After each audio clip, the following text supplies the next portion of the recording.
qu'on peut lire encore Ah bah, tout à fait, dans ces tout à fait. Gérard, tu as adhéré à la JR vers 1958, nous disais-tu. À l'époque, elle connaissait une nouvelle vitalité avec l'arrivée de jeunes militants. Il y avait la nouvelle gauche, comme on l'appelait à l'époque.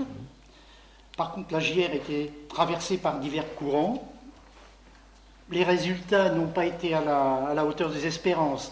Une scission importante est même intervenue en 1960 avec la création du PSU. Tu te souviens bien évidemment de cette époque que tu as vécue à la JR. Oui, je dirais que pour ce qui me concerne, j'ai pris le train en marche par rapport à la période qu'évoque si brillamment Claude Roland-Souchet. Je n'ai pas, personnellement évidemment, connu Marc Sarnier, mais c'était en 1955, si mes souvenirs sont bons, que j'ai pris contact déjà avec des militants JR, tel Léo Hamon par exemple, qui était sénateur à l'époque, sénateur de la Jeune République. C'est l'époque où je me suis engagé, j'ai fait mon service militaire, donc tout ceci a été mis un peu entre parenthèses. Il ne faut pas oublier que le service militaire à l'époque c'était 27 mois, n'est-ce pas? Ça a duré un certain temps. Bon, donc j'ai repris contact en 58 et là j'ai adhéré à la JR où j'ai retrouvé un secrétaire général qui s'appelait Bertrand Schneider, qui tenait un peu la JR à bout de bras à l'époque. Enfin, tu as dû connaître. À cette époque, le siège de la JR était rue de Rivoli. Et il y avait déjà des militants comme Léo Hamon, comme d'autres, Léo Hamon a participé, je crois, à la libération de Paris aux côtés du général de Gaulle. Et donc, on rejoint le parti gaulliste quand de Gaulle est revenu au pouvoir. Je crois que Léo Hamon avait adhéré à l'UDT, l'Union démocratique du travail, à l'époque, dans le cadre du mouvement gaulliste. Mais il y avait d'autres regroupements ou dispersions en gestation. La SFIO, à l'époque, qui était le parti, avec le parti communiste, le parti dominant de la gauche, était assez mal en point parce qu'il y avait la guerre d'Algérie, parce qu'il y a eu l'affaire de Suez, parce qu'il y a eu la politique de Guy Mollet, par exemple, que les jeunes, nous n'approuvions pas, loin de là. Il y a eu l'expérience Mendes France, qui pour nous, les jeunes, a été, mais ça remonte à 54, hein, puisque Dien Bien Phu, c'était le 7 mai 1954. Donc, pour nous, Mendes France, pour nous, les jeunes, était un dieu à l'époque. Malheureusement, ça n'a pas duré très longtemps. Et les partis traditionnels, radicaux, socialistes, SFIO, etc., s'étaient un peu repliés sur eux-mêmes, menant une politique finalement très conservatrice. Alors à côté de ça, il y avait des mouvements jeunes, beaucoup plus jeunes, qui s'étaient créés, tels la Nouvelle Gauche avec Claude Bourdet, tel le mouvement de libération du peuple avec Louis Alvernia. Et il y avait la Jeune République qui, à ce moment-là, était dans sa période ascendante. Et parmi ces petites formations de gauche, la Jeune République, à l'époque, m'avait paru le plus sympathique, le plus porteur d'avenir. Et puis, j'ai participé aux activités de la Jeune République. J'ai donné quelques articles à la publication Jeune République à l'époque. Et puis à partir de 1961, j'ai collaboré au journal Combat, où j'ai ouvert une rubrique avec la complicité de Philippe Tesson à l'époque, consacrée à ces mouvements politiques, à ces cercles de pensée, à ces mouvements parasyndicaux qui se formaient, qui foisonnaient à ce moment-là en marge des grands partis politiques. Et la Jeune République faisait partie de ces mouvements novateurs. Mais il y avait déjà des scissions qui s'opéraient parce que les militants de Jeune République avaient des sensibilités, disons, qui évoluaient vers certains mouvements tel l'UGS, quand l'UGS s'est créé.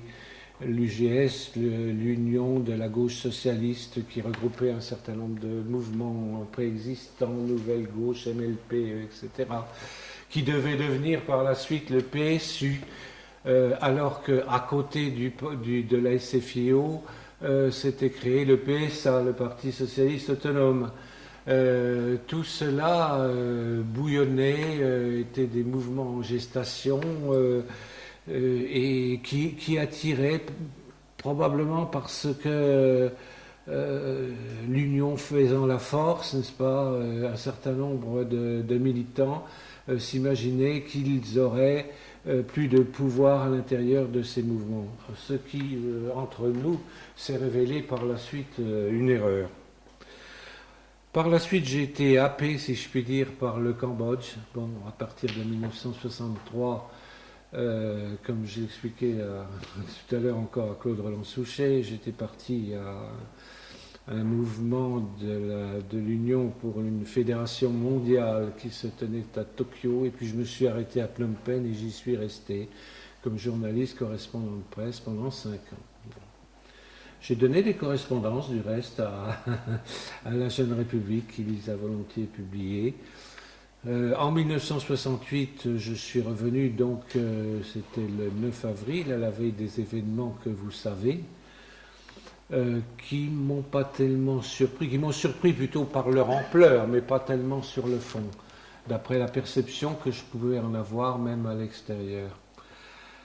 Et puis, par la suite, j'ai continué à apporter ma contribution, mais c'était plutôt une contribution extérieure. Je ne suis jamais intervenu, si tu veux, dans l'organisation, dans la gestion de la JR, mais j'étais plutôt une sorte de relations publiques, en même temps que j'essayais d'apporter des idées un peu nouvelles dans ce cadre du socialisme personnaliste que nous sommes efforcés donc de redéfinir c'était en 1975, où nous avons rédigé en commun, je crois que tu y as participé aussi, Jean Chappé, le manifeste de Bierville. Le manifeste de Bierville qui a été présenté ici, dans cette salle, je me rappelle très bien, à la presse. Et puis, la JR, alors il y a eu aussi l'épisode du congrès d'Épinay. François Mitterrand nous a invités gentiment à la Cité Malesherbes, où nous étions une petite délégation de 3 personnes, donc Claude Roland-Souchet et Alain Delangre, et moi-même. Et Mitterrand nous a proposé à l'époque d'adhérer au PS, au Parti Socialiste en gestation, à titre individuel, et de former un courant au sein du PS. Et puis, la grande majorité des militants n'étaient pas favorables donc, à cet aboutissement, ou plutôt à cette évolution. Nous avons dit non, gentiment.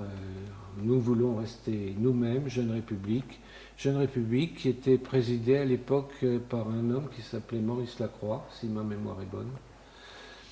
Et nous avons essayé de maintenir, et Claude Roland-Souchet vraiment, et son épouse Marcelle Lecomte-Souchet ont essayé de maintenir à bout de bras le parti contre vents et marées, parce que tous ces clubs, ces mouvements de pensée auxquels je faisais référence, ont fini par rejoindre Mitterrand, du moins une majorité d'entre eux, et former les clubs de Vichy, je crois, et puis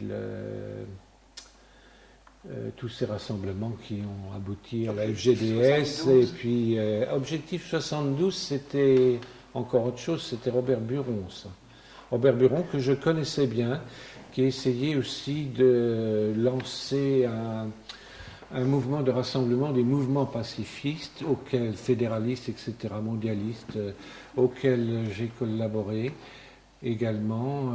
Malheureusement, entre-temps, Robert Bureau est décédé, et puis ça n'a pas eu de suite. Il était entré néanmoins au Parti socialiste.